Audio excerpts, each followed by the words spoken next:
Am I the a-hole for calling my father-in-law a bastard after he pressured us into getting a paternity test?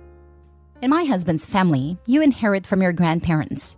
My husband's father got into his head that our son was the product of me having an affair.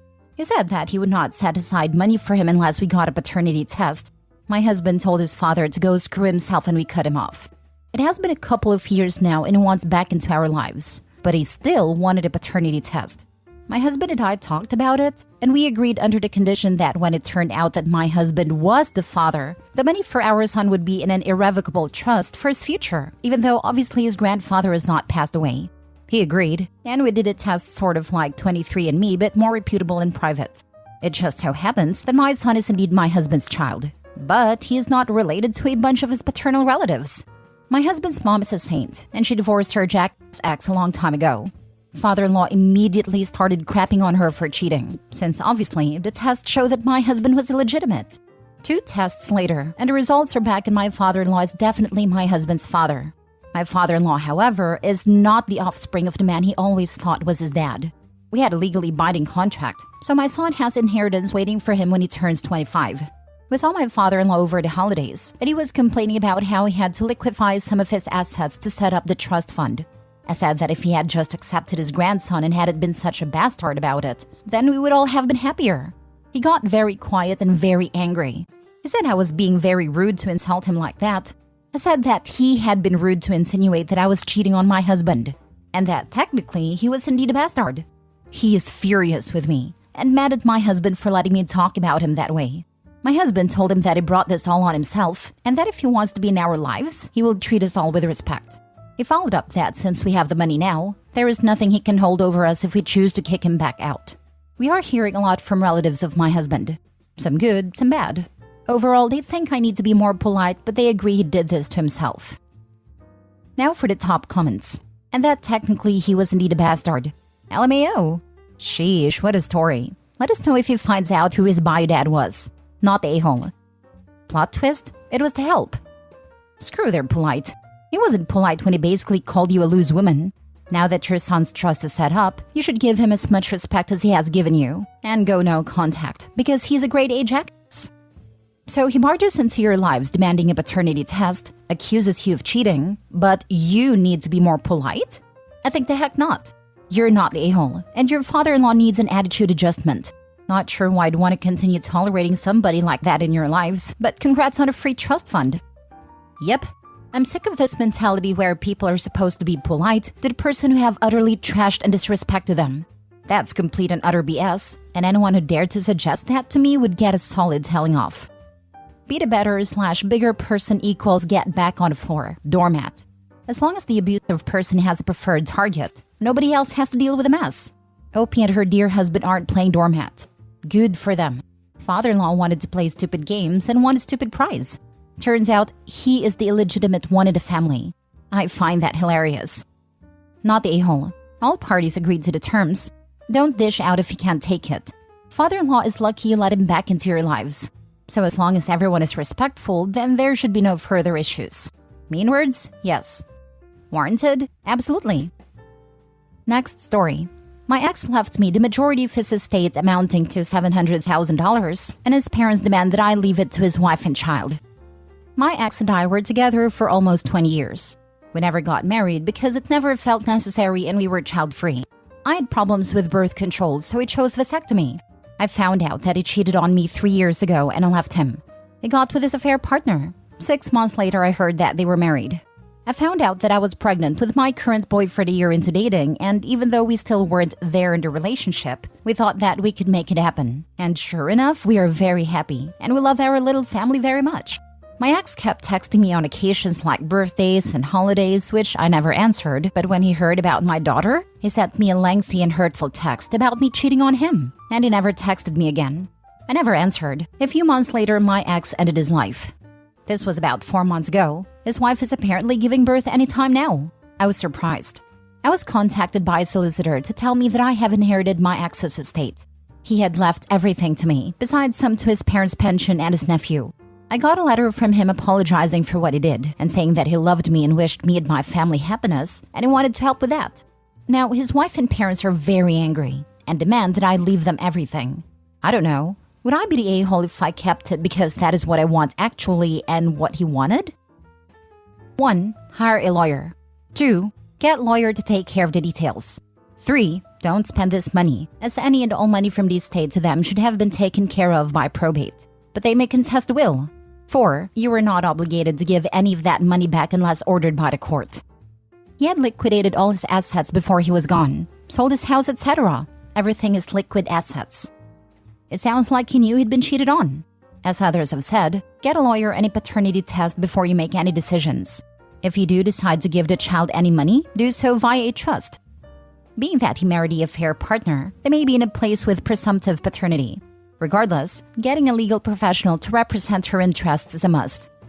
Presumptive paternity doesn't mean OP can't request they prove actual paternity in order to voluntarily gift some of her new money to the kid, especially since he got a vasectomy. Flip the script. They would give you nothing. Up to you if you want to keep it or ration it out. People get really weird about inheritance money and will actually destroy their own families over jealousy and such. If OP decides to ration something out, only through a lawyer. In fact, all communication with the other party should be handled through a lawyer. We'll avoid a lot of nastiness that way. In case anyone reads this and actually tries it, don't be surprised when people refuse to talk to your lawyer. They want to put pressure on you, not your lawyer. I'm just saying, it might seem on Reddit like a mic drop conversation ender, but it is not. In addition to telling them to talk to your lawyer, you also have to have the discipline to never take the bait when they're calling. Don't pick up. Don't text back. Don't email back. They will say anything to get you to reply. Anything. People with this energy have energy for it every goddamn day. That means you have to have that nope energy every day too. You can block them on all socials and all channels, but they'll find other channels. Document all the crazy, but also don't be surprised when a judge doesn't care. Everyone is crazy to them, including you. The court most likely won't put someone in jail for what the other party's doing, even though it's abuse, potential contempt/harassment, etc. They'll just let you suffer it. Sorry it's like this. Been through it a few times. If people refuse to talk to your lawyer and continue to harass you, you can get a restraining order and make sure everything is documented through your lawyer. There are very clear measures to keep you above board, even if they keep sinking lower. If they don't talk through your lawyer, they don't get what they want. They may keep at it, but as long as you toe the line, there's nothing they can do about it. Next story. Am I the a-hole? My wife won't allow my 14-year-old to speak to her half-siblings and my parents, her grandparents. I have been married since 2007 to my second wife. When we met, I had 3 children from a previous marriage who at the time were 9 female and 5-year-old twins, son and daughter. Initially, my wife and kids get along well, but when we had our own daughter together, now 14, her attitude changed dramatically as she played extreme favoritism. In 2017, my wife convinced me to move to another state, and my agreement with her was that I would continue to see my kids on a regular basis. But this turns out to be only a few times per year. Our daughter was prohibited communicating with her half-siblings and my parents, only on my side, but it is permitted with my wife's 2 older children. I have started to put my foot down that I want to take my daughter to see her older half-siblings and get to know her grandparents as they are getting up in years. My wife is insisting that such meetings cannot happen without her. My parents and older children are not ready to just accept my wife back into their lives, as there is a lot of relationship repair that needs to happen first. Am I the a-hole for insisting that my wife stays home and that my daughter should be able to see her family? P.S. My eldest has a wedding planned for the summer, and my wife wants to go, but my eldest doesn't want her there as they haven't even spoken in 11 years, and the relationship was very hostile prior to that. My wife and I just started some couples therapy this week. Now for the top comments. Everyone sucks here. You know exactly why your wife is. But why the heck aren't you prioritizing your children? All of them. Why are you asking your wife's permission for your children to see you and each other? You just passively moved away from your children because your wife wanted to? You've just accepted her treating your kids like crap for 14 years. It only seemed to care enough to think about possibly doing something about it now that it's clearly affecting the kid you have with her too. Your other children are already adults aged 19 to 23, and they got there without you. This is essentially what happened with my dad/stepmom and my step/half-siblings. It's better now, but it still hurts. Parents have to advocate for their kids, and they can't let their partner dictate their relationship with them. Same, though my dad and his new wife are child-free. To go from being the center of a parent's world to being kicked off to the side then completely ignored except for attacks and holidays hurts. It feels like the parents wanted a do-over with a new family. I'm honestly surprised OP's kids invited him to the wedding. I definitely wouldn't have. I guess there is some communication between him and them. Everyone sucks here. Your wife is a huge a-hole for alienating your kids and not allowing her child to know her siblings. You are an a-hole for allowing this. You have major damage to repair that is going to take time. If you continue to allow your wife to make rules regarding your children, you will lose those relationships altogether. I hope you're being honest with your couple's therapist and not sugarcoating this. Yeah, he's basically letting her steamroll their whole childhood experience in their family unit. She has extreme control issues, and he doesn't even seem to be fighting back for his own family. This would literally divorce-worthy for me if I had a partner trying to force literally any of this. No offense, but why the hell did you allow this to go on for so long? This is not okay. Your wife is an a-hole. Only thing we can say on this sub, and your kids deserve better than this woman. However, you are also the a-hole for allowing this to continue. No wonder why your wife isn't allowed at the wedding. Everyone sucks here. Because he thought with his man parts, and basically abandoned his kids with his first wife. Honestly, if I was his kid, I wouldn't even talk to him. Last story. Am I the a-hole for publicly announcing that my aunt tried to use me as a child to get back at my mom? I, 19 female, looked just like my late maternal grandmother. She died when my mom was only a child, but she died leaving her husband and oldest daughter deeply traumatized by her behavior at her death.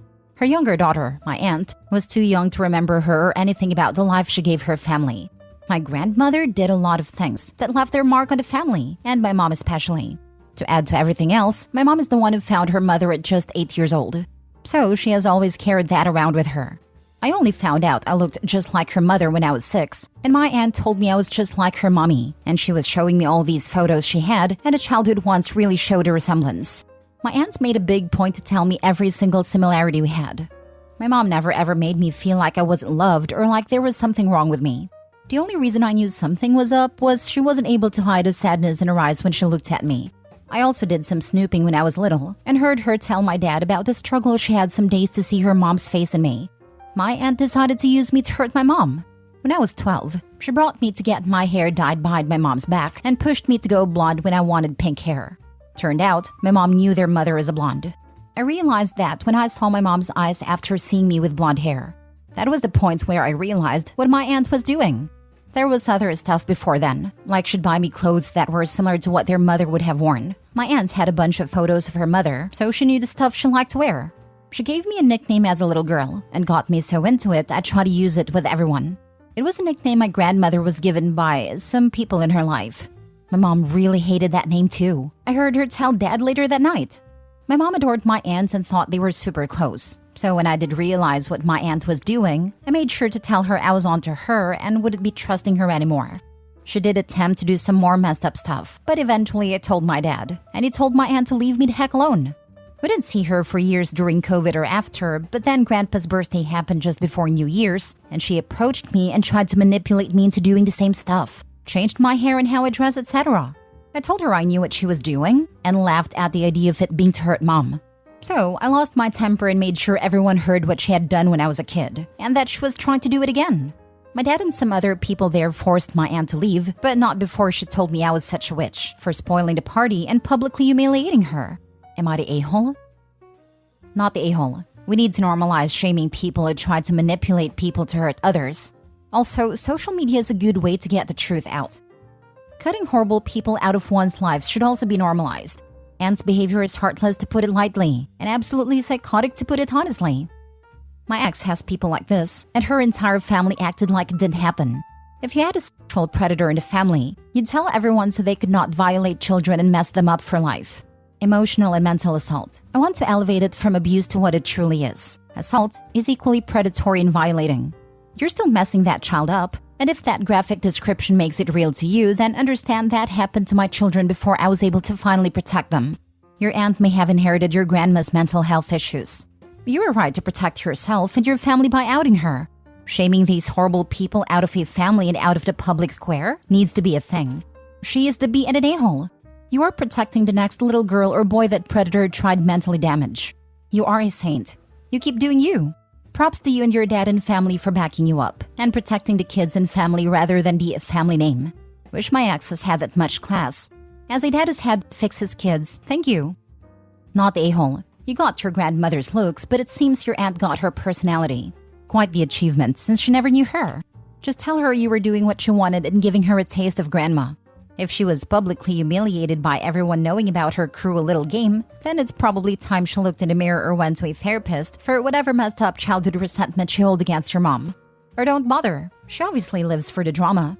Go back to ignoring her existence. It will probably annoy her more than any response.